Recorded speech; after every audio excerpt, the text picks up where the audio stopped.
ဒီနေရာရောက်ပြီဆိုတော့ကျွန်တော်အဲ့ဆိုရင်ကျွန်တော် relay ကို connection လုပ်ကြမှာပေါ့နော် connection လုပ်မယ်ဆိုတော့ကျွန်တော်ဒီမှာပါလဲ S01 line ဝင် S01 ကဘယ်ရောက်ဝင်လာလဲဆိုရင်တို့ခုန selector switch manual တို့မဟုတ် auto ထားတာနဲ့ကျွန်တော်တို့ S01 မှာ supply ရောက်မယ်ရောက်ပြီးတော့ကျွန်တော်တို့ဒီကနေမှ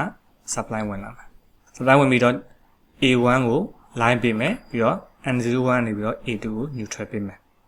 ပြီးတော့ဘာခံထားလဲဆိုရင်ကျွန်တော်တို့ဒီ switch တွေမှာသွားခင်မှာ emergency push button ကိုဒီနားမှာခံပေးထားတယ်ခံပေးထားပြီးတော့မှကျွန်တော်တို့ဘာလုပ်မလဲဆိုတော့ဒီ relay တွေကို supply ပေးမယ် supply ပေးမယ်ဆိုတော့မှတ်ထားရမှာ S1 to S80 normally close ပေးရမှာဖြစ်ပြီးတော့ S9 ကို normally open ပေးရမှာဖြစ်ပါတယ်ဒါကြောင့် S1 ဘာအတွက်လဲဆိုတော့ overload ကဘာလို့နှစ်ခုသုံးထားလဲဆိုတော့ကျွန်တော်တို့ motor ဘယ်နှလုံးပါလဲဆိုတော့နှလုံးပါပါတယ်နော် main motor compressor အတွက် main motor တစ်လုံးသူ့ရဲ့ F2 ဆိုတဲ့ overload ကိုသုံးတယ် fan အတွက် F3 ဆိုတဲ့ overload ကိုသုံးတယ် normally close ဒါကြောင့်မို့လို့ဒီနှစ်ခုကို series ဆက်ပြီးတော့ F2 နဲ့ F3 ကို series ဆက်ပြီးတော့ S1 ကို supply ပေးတယ်ဒါဆိုတော့ normally close ဖြစ်လားဆိုတော့ဖြစ်ပါတယ်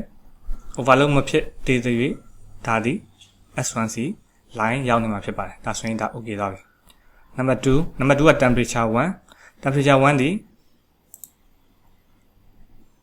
ဒါလေး B9 ဆိုတော့ကျွန်တော်တို့ B9 ရဲ့ normally close contact ထည့်တယ်ပြီးတော့ S2 ကိုပေးတယ်ဒါဆိုရင် S2 ဒီလည်း normally close ဖြစ်နေမှာဖြစ်ပါတယ် B9 ပြီးတော့နောက်တစ်ခုက S3 ကဘာလဲ B10 ဒီမှာ relay B10 relay တော့ခုနဒီထဲမှာပါတယ် B10 ဒီကောင်လေးဒီကနေမှ normal 100အောက်ဆိုရင် F5 ဒီအလုံးလုံးနေမယ် F5 လုံးလုံးတဲ့အတွက်ကြောင့်မို့ F5 ရဲ့ contact က close ဖြစ်နေမယ်ဒီမှာတော့ normally open သုံးထားရတာမဲ့ဘာဖြစ်မှာလဲ close ဖြစ်နေမှာဖြစ်ပါတယ်ဒါကြောင့်မို့လို့ဒီကောင်လဲ normally close ဆိုတာချိန်သိသွားပြီနောက်ဒီပန်းကိုနားလည်မှထင်ပါတယ်တစ်ချက်ပြန်ပြောမယ်ဆိုရင် B10 100အောက် normal temperature မှာရှိနေရင် F5 အလုံးလုံးမယ် no fault ပေါ့နော် no high temperature ဆိုတော့ F5 အလုံးလုံးမယ် F5 အလုံးလုံးရင် F5 contact ကတ်နေမယ်အဲ့အတွက် S3D normally close အနေနဲ့ရှိနေမယ်နောက်ပြီးနောက်တစ်ခုက S4 က direction of rotation ဖြစ်တဲ့ကြောင့်မလို့ direction of rotation ကို sensor ခန်းတာဒီဟိုနေ့ကပြောသလိုဒီ pressure switch ကခန်းတာ 40 direction B2 ကခံပြီးတာဖြစ်ပါတယ်ဒါကြောင့်မလို့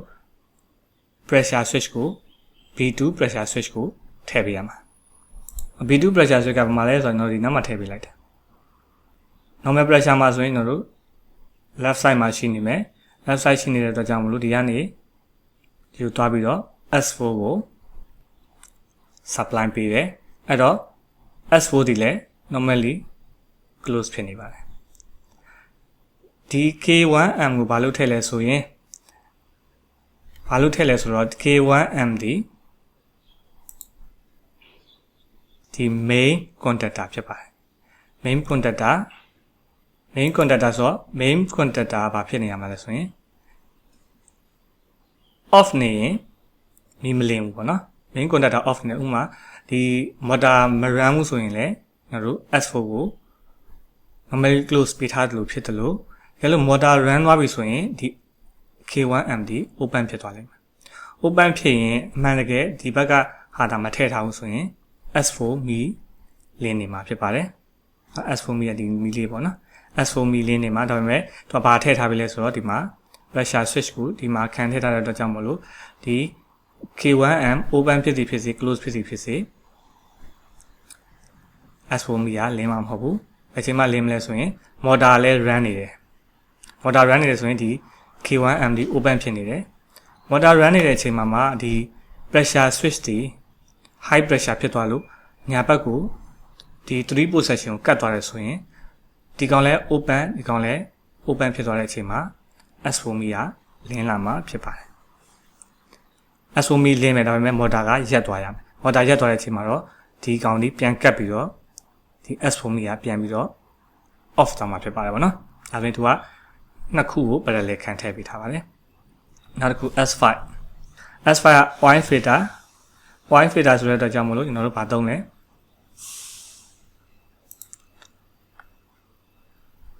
ဒီ differential pressure switch V3 ကိုသုံးပါမယ်အဲ့တော့ S5 ဒီ V3 normally open normally close contact ကိုထည့်ပေးထားတဲ့အတွက်ကြောင့်မလို့ S5 ကလည်း normally close ဖြစ်နေတယ်ပြီးတော့ exit ဒီ wine separator ကbefore ကိုသုံးတယ်အဲဒါဆို before normally close contact ကို S5 မှာ S6 မှာထည့်ပေးထားတယ်ပေါ့နော်ဟုတ်ပြီ S7 သုံးလားဆိုမသုံးတဲ့အတွက်ကြောင့်ကျွန်တော်တို့ open လုပ်ထားလို့မရပါဘူးဘာဖြစ်လို့လဲသူ့ကိုပေးရမှာက normally close ပဲပေးမှရမှာနော်သူက normally close ပဲပေးရမှာဖြစ်တဲ့အတွက်ကြောင့်မို့လို့ဘာဖြစ်လဲကျွန်တော်တို့တခါတည်း direct line ကိုဆက်ပေးထားခြင်းဖြစ်ပါတယ်ရလို့ဒါဒီနေရာမှာ normally open ပေးရမယ်ဆိုရင်ကျွန်တော်တို့ S7 မသုံးဘူးဆိုရင်ကျွန်တော်တို့ဒီ line ထည့်စရာမလိုဒါပေမဲ့ဒီမှာ close ပေးရမှာဖြစ်တဲ့အတွက်ကြောင့်ကိုမသုံးတဲ့ line ရှင်မသုံးတဲ့ line ကို direct ဆက်ထားပေးရမှာဖြစ်ပါတယ်ဒါမှမီးမလင်းမဲ့ off နေပါဘောနော်ဟုတ်ပြီ S7 ပြီးရင် S8 ကဒီမှာ S8 ပြောင်းနေလို့ပဲရောက်နေလဲဆိုတော့ failure မှာပါတယ် maintenance မှာပါတယ် maintenance မှာကကျွန်တော်တို့ဘာမှလုပ်ဆရာမလိုတခုဖြစ်ရင်ဖြတ်တော့ shut down လုပ်မပေးဘူးဒါပေမဲ့ failure မှာကတော့ shut down လုပ်ပေးမယ်အဲ shut down နဲ့မှာပါလဲဆိုရင် S8 ပါတယ် S8 က over pressure အဲ့ဒါဘယ်နာ pressure လဲဆိုတော့ကျွန်တော်တို့ helium အထွက်က B1 ဆိုတဲ့ pressure switch ကိုသုံးထားပါတယ် full load stop အဲဆိုရင် B1 normally close contact ကိုS8 ကိုထည့်ပေးထားမှာဖြစ်ပါတယ်ဟုတ်ပြီနော်ဒါဆိုရင်ကျွန်တော်တို့ဘယ်ထားပြီးပြောရဆို S1 to S8 ဒီ normally close ဆိုတာအလုံးကျင်းတည်သွားပြီ S9 ကိုကြည့်အောင် S9 ကခုန counter pressure switch ကိုသုံးထားတာကိုကျွန်တော်တို့ rotation ကို sense ခံတဲ့ pressure switch ဆိုတော့ normal pressure မှာ direction မှန်နေရင်ကျွန်တော်တို့ဘာမှမလင်းမှာမဟုတ်ဘူးတကယ် direction မှားနေပြီဆိုတာ ਨੇ ဘာဖြစ်မလဲဆိုတော့ကျွန်တော်တို့ဒီဘက်ကိုကတ်သွားမယ် 0.7 to 1.2 bar ပေါ့နော်အဲ့တမတ်ထားတဲ့ဘာရောက်ရင်ဘက်ကတ်ပြီးတော့မလုပ်ပေးမယ်ဆိုရင် S9 ကိုပေးမှာဖြစ်ပါတယ် S9 က normally open ဆိုတဲ့အတွက်ကြောင့်မလို့ format ဖြစ်ခင်မှာ open ဖြစ်နေတယ် direction မှားပြီဆိုတာ ਨੇ ကျွန်တော်တို့ဒီဘက်ကတ်ပြီးတော့ close ဖြစ်မယ် close ဖြစ်တာ ਨੇ ဘာဖြစ်မလဲဆိုတော့ shut down လုပ်ပေးမှာပေါ့ဟုတ်ပြီနော် shut down လုပ်ပေးမယ်ဒီမှာဆိုရင်ဘာထည့်ထားပြီလဲဆိုတော့ K1M ရဲ့ normally close contact ကိုထည့်ပေးထားတယ်ခုနဒီလိုမျိုးပေါ့ motor run နေတဲ့အချိန်မှာဒီကောင် open ဖြစ်နေမယ် pressure ကလည်းပုံမှန်ဆိုတော့ open ဖြစ်နေမယ် motor လည်း run နေတယ်ဒီကောင်ကို close လုပ်တာ ਨੇ ဒီဘက်ကိုကတ်သွားပြီဆိုတာ ਨੇ ဘာဖြစ်မလဲဒီမှာ S4 အလုပ်လုပ်ပြီ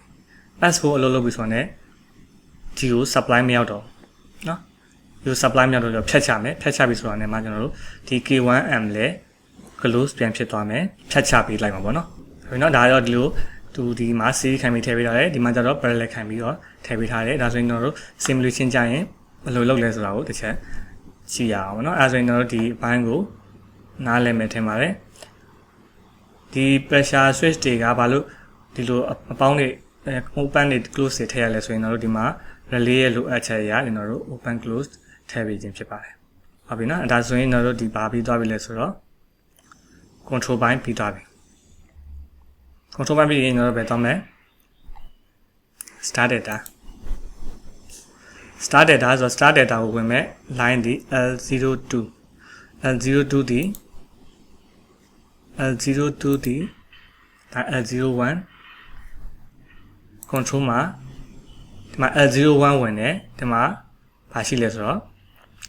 emergency တစ်ခု stop ခံထားတဲ့အတွက်ကြောင့်မလို့ line ရမတူတော့ဘူးဒါ L01 ဆိုရင်ဒီဘက်ထွက်တဲ့ဟာကိုနော် L02 လို့ပေးထားတာပေါ့နော်အဲဆိုရင် L02 ကိုတစ်ချက်ကြည့်ကြည့်ရအောင်ဒီမှာရန်နေထွက်တဲ့ file ကို L02 ဆိုပြီးတော့ခုန start data ကိုတွားတဲ့ line ဒီ emergency အထွက်ကနေမှတွားတာဖြစ်ပါတယ် emergency အထွက်ကတော့မယ် okay ဒါဆိုရင်တော့တစ်ချက်ပြန်သွားမယ် L02 ရောက်လာပြီပေါ့နော် 0 2ရောက်လာတဲ့အချိန်မှာဘာခံထားလဲဆိုရင်တော့ဒီ content တစ်ခုကိုမကြည့်သေးဘူးမကြည့်သေးဘဲနဲ့တော့ start data circuit နဲ့ DOL circuit ကိုရင်ကြည့်မယ်ဘာဖြစ်လဲဆိုတော့ဒီ content တစ်ခုဒီအရင်အရေးကြီးတဲ့ content တစ်ခုဖြစ်နေလို့နော်အရင်ရေးကြည့်တယ်အဲ့အရင်ရေးကြည့်တဲ့ content ကဘယ်ရလဲပေါ့နော်နောက်မှတစ်ချက်ကြည့်မယ်အဲ့ဆိုတော့ဒါလေးကအောက်ပိုင်းသွားမယ်ဆိုရင်တော့ start data circuit ပေါ့ဒါလေးကဘာလဲဆိုရင် hour meter start data run ပြီဆိုတာနဲ့စပြီး run ပြီဆိုတာနဲ့ဒီ pilot lamp on မယ် K1M K1M ဒီဘာလဲဆိုတော့ start data circuit ရဲ့ main contactor coil K2M ဒီ data contactor coil K3M ဒီ star contactor coil ဒါ main K1M ဒီ main K2M ဒီ data K3M ဒီ star K4M ဒီပါလဲဆိုတော့ကျွန်တော်တို့ fan အတွက်လုပ်တဲ့ contactor ဟုတ်ပြီတစ်ချက်ပြန်ကြည့်အောင် K1M main K2M data K3M star K4M ဒီ fan အတွက် contactor ဟုတ်ပြီတို့ဘယ်လို control လုပ်လဲ control လုပ်လဲဆိုတော့ကျွန်တော်တို့အရင်ဆုံးအနေနဲ့ဒီ K1 နဲ့ K2 on လိုက်ပြီဆိုပါစို့ဗောနော်ဒီကို supply ရောက်မယ်ရောက်ပြီးရတဲ့ node ဒီ supply ကဒီ KT1 ဆိုတဲ့ timer contact ကနေဝင်သွားမယ်ဝင်ပြီးတော့ဘာစလုပ်မယ်ဆိုရင် K3M စလုပ်မယ် K3M ဒီ star အဲ့ဆိုရင်ပထမဆုံးအနေနဲ့ star contactor ရင်စကတ်မယ် K3M စကတ်ပြီဆိုတာနဲ့ဒီ K3M contact ကိုကျွန်တော်တို့ဒီမှာထည့်ပေးထားတယ် K3M ကတ်ပြီးမှသူ့ contact အလုပ်လုပ်မှကျွန်တော်တို့ K1M နဲ့ K4M main contactor ကတ်မယ် main contactor ရဲ့ fan contactor ရဲ့ပြန်လို့အလုပ်လုပ်မယ်ပုံမှန်ဆိုရင်တော့ကျွန်တော်တို့ star နဲ့ data main နဲ့ star ဒီပြန်လို့အလုပ်လုပ်တယ်ဒါပေမဲ့ဒီမှာကျတော့သူက star ကိုအရင်လုပ်ခိုင်းပြီးမှ star contact ကနေမှ main ကိုလုပ်ခိုင်းတယ်ဒါဆိုရင်ဆိုကြပါစို့သူကအရင်မြန်တဲ့အတွက်ကြောင့်မလို့ star နဲ့ main နဲ့ပြန်လို့ကတ်သွားပြီလို့ယူဆလို့ရတယ်ပေါ့နော်ဒီစားရရင် K1M ကတ်ပြီဆိုတာနဲ့ K1M contact ကိုကျွန်တော်တို့ဒီမှာထည့်ပေးထားတယ် K1M contact ဆိုတော့ကျွန်တော်တို့ line ကဒီကနေလဲလာမယ်ပြီးရင်ဒီကနေလဲလာမယ်ပြီးတော့ fan ကတော့သူကDOL ဖြစ်တဲ့အတွက်ကြောင့်မို့လွတ်လွတ်ကျွတ်လဲနေပြီပေါ့နော်လွတ်ကျွတ်လဲနေပြီ star နဲ့ main နဲ့ကတ်နေတယ်ဒါကြလို့ timer ကသတ်မှတ်ထားတဲ့ second ဥမာ5 second ပဲဆိုပါစို့5 second ပြည့်လို့ကျွန်တော်တို့18ဘက်ကိုပြောင်းသွားတဲ့အခါမှာ K2M အလုပ်လုပ်မယ် K2M အလုပ်လုပ်ပြီးတော့ K3M ရက်သွားမယ် K3M ရက်သွားတဲ့အချိန်မှာဒီ K3M contact ကကွာသွားမယ်ဒါပေမဲ့ဒါကဒီနေရာကအလုပ်ဆက်လုပ်တော့ဘာဖြစ်လို့ဆိုတော့ K1M ဒီ on ထားတဲ့အတွက်ကြောင့်မို့အဲဆိုရင်တို့ timer ပြည့်ပြီဆိုတာနဲ့တို့ K2M နဲ့ K1M နဲ့ K4M က on နေမယ်ဆိုတော့ data နဲ့ run နေမှာဖြစ်ပါတယ်ဟုတ်ပြီနော်အဲဆိုရင်ဒီနေရာကိုနည်းနည်းနားလည်မယ်ထင်တယ်အဲဆိုပထမဆုံးအနေနဲ့ K1 K2 ကအလုပ်လုပ်နေမယ်ဆိုရင် star contact ကပ်ပြီးတော့ main ပြီးရင် main နဲ့ကနဟိုဟာနဲ့ fan နဲ့အဲဆို star နဲ့ main နဲ့ကပ်မယ် fan နဲ့လဲနေမယ်5 second ပြည့်သွားလို့ဒီဘက်တွားပြီးဆိုတာနဲ့ K2M အလုပ်လုပ်ပြီး K3M ရက်သွားမယ်ဆိုတော့ K1M ရဲ့ K2M ရဲ့ကပ်ပြီးတော့ data လဲနေမယ် fan ကတော့အမြဲတမ်းလဲနေမှာဖြစ်ပါတယ်ဒီနှစ်ခုကတော့ interlock အနေနဲ့သုံးထားပေးတာပါ interlock အနေနဲ့ဘာလို့ဆိုတော့ star လုပ်ရင် data လုံးမလုပ်အောင် data လုပ်ရင် star မလုပ်အောင်ပေါ့နော် short ဖြစ်မှာဆိုတဲ့အတွက်ကြောင့်မလို့ K3M ရဲ့အဝင်မှာ K2M ရဲ့ normally close contact ကိုထည့်ပေးတာဒီလိုမျိုးလေးပေါ့ K2M အဝင်မှာ K3M normally close ကိုထည့်ပေးတာဒါကတော့ interlock system နဲ့ထည့်ထားတယ် star data ကိုအသေးစိတ်သိချင်ရင်တော့ရဲ့ lesson star data lesson မှာပြန်ပြီးတော့ကြည့်လို့ရတယ်ပေါ့နော် okay ဒါဆိုရင်တော့ star data ပြီးသွားပြီဒါလေးကဘာလေးလဲဆိုတော့ control valve ကျတော့ဘာနဲ့ခံထားလဲဆိုရင် K2M နဲ့ခံထားတယ် K2M နဲ့ခံထားလဲဆိုတော့ K2M ဒီဘာလဲဆိုတော့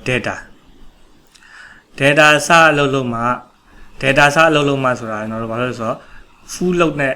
သူရဲ့ performance အပြည့်လောက်ဆောင်နေတဲ့အချိန်ကြတော့မှသူကဒီ Y1 ဆိုတဲ့ solid network ကိုဖွင့်ပေးခြင်းလား star နဲ့စအလုပ်လုပ်နေတဲ့အချိန်မှာကျွန်တော်တို့ဒီ Y1 ဆိုတဲ့ solid network ကိုမဖွင့်ပေးသေးဘူး data နဲ့ rate အပြည့်အလုပ်လုပ်နေမှာကျွန်တော်တို့ ဒီ control valve ကိုဖွင့်ပေးမယ်ဆိုတဲ့အတွက်ကြောင့်မို့လို့ဒီ control valve ကိုဘာနဲ့ဖွင့်ပေးလဲဆိုတော့ K2M နဲ့ဖွင့်ပေးခြင်းဖြစ်ပါတယ် K2M က data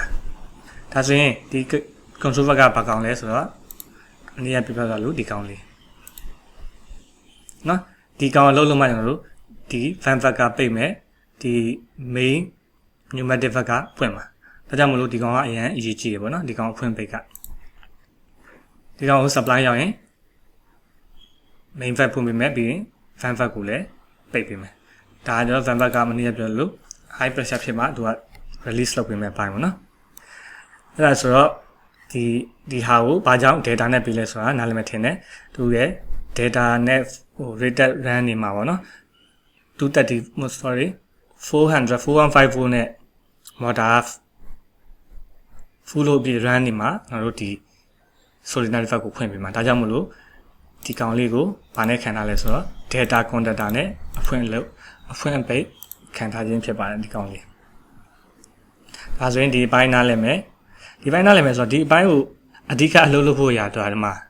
ဒီနှစ်ခုအလုပ်လုပ်မှဖြစ်မှာအဲ့တော့အဓိကအရေးကြီးဆုံးကဒီ contact နှစ်ခုပဲဘာလဲဆိုတော့ဒီ K1 contact ဒီပါလဲ K2 contact ဒီပါလဲဆိုတော့ K1 contact ဒီကျွန်တော်တို့ switching လုပ်တဲ့ရှီရတဲ့ contact ဖြစ်ပြီးတော့ K2 contact ဒီ interlock controller ကနေထွက်တဲ့ contact ဖြစ်ပါတယ်ကြည့်ကြည့်ရအောင် switching မှာအားလုံးအဆင်ပြေလို့ manual ပဲ run remote နဲ့ပဲ run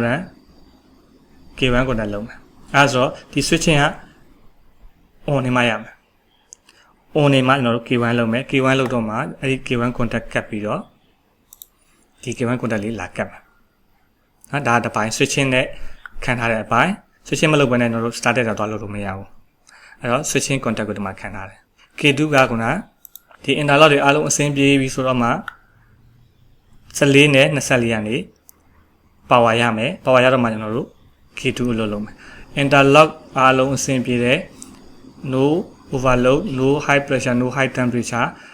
no reverse direction ဒါတွေအကုန်အဆင်ပြေပြီဆိုတော့မှကျွန်တော်တို့ K2 ကိုလုပ်ခိုင်းမှာ K2 အလုပ်တော့မှကျွန်တော်တို့ start data ကို circuit ကို run လုပ်ရမှာဖြစ်ပါတယ်เนาะအရင်လှပါတယ်เนาะ switching အတွက်ကို conductor တစ်လုံးသုံးထားတယ် interlock အတွက်ကို conductor တစ်လုံးသုံးထားတယ်အဲ့ဒီနှလုံးလုံးအဆင်ပြေတော့မှကျွန်တော်တို့ start data circuit နဲ့ dual circuit ပြီးတော့ solenoid valve အားလုံးကိုဖွင့်ပေးမှာဖြစ်ပါတယ်ဒါဆိုရင်တော့ဒီအပိုင်းနားလည်တော့ထင်ပါတယ်အဲ့ဒါဆိုတော့ဒါဒီပိုင်းကတော့ဗာလဲဆိုတော့ကျွန်တော်တို့ Helium compressor ကိုပေးမယ် heater ပိုင်းပေါ့နော် heater supply ကိုဘယ်ရလဲဆိုတော့ကျွန်တော်တို့ဒီမှာ main breaker ဖွင့်လိုက်ပြီဆိုတာနဲ့ဒီမှာ line နဲ့ neutral ရောက်လာပြီ L1 ရဲ့ N နဲ့ဒီ L1 နဲ့ N က supply ကဘယ်ပေးမယ်ဆိုရင်ဒီကိုပေးမယ် L1 နဲ့ N ပြီးတော့ဒါ heater မှာသူ့ရဲ့ပါပြီးသား contact ကဘယ်လောက်ရှိလဲဆိုရင် internal ပေါ့နော်130 degree Celsius ရဲ့130ကျော်တာနဲ့ကျွန်တော်တို့ heater ကို off ပေးမယ်အဲ့ဒီအပြင်သူကဘာထည့်ထားလဲဆိုရင် environment မှာပေါ့နော်အဲ့ panel ထဲမှာကိုသူက thermometer တခုထည့်ပေးထားတယ်5 degree Celsius ဒါ environment အပူချိန်ပေါ့နော်ဒါကြတော့ heater ထဲမှာရှိရကြမလို့သူရဲ့ degree ကအများများတာပေါ့ဒါကြတော့ဟို panel ထဲမှာရှိတဲ့အပူချိန်ပဲ5 degree ပဲလိုချင်တာပေါ့နော်အဓိကတော့5 degree ထက်များတာနဲ့ကျွန်တော်တို့ heater ကို off ပေးမယ်5 degree အောက်နေတော့ရင် heater ကိုပြန် on ပေးမယ်အဲ့လိုနဲ့ကျွန်တော်တို့ဗာလဲ compressor ကိုအပူပေးတဲ့အပိုင်းလေးတစ်ခုဖြစ်ပါတယ်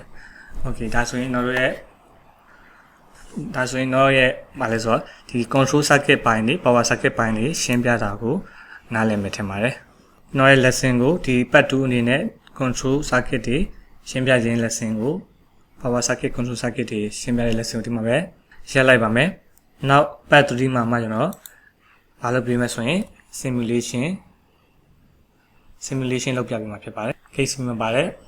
သူတကယ်အလုပ်လုပ်လားမလုပ်လားဆိုတော့ဗီဒီယိုတစ်ခု part 3အနေနဲ့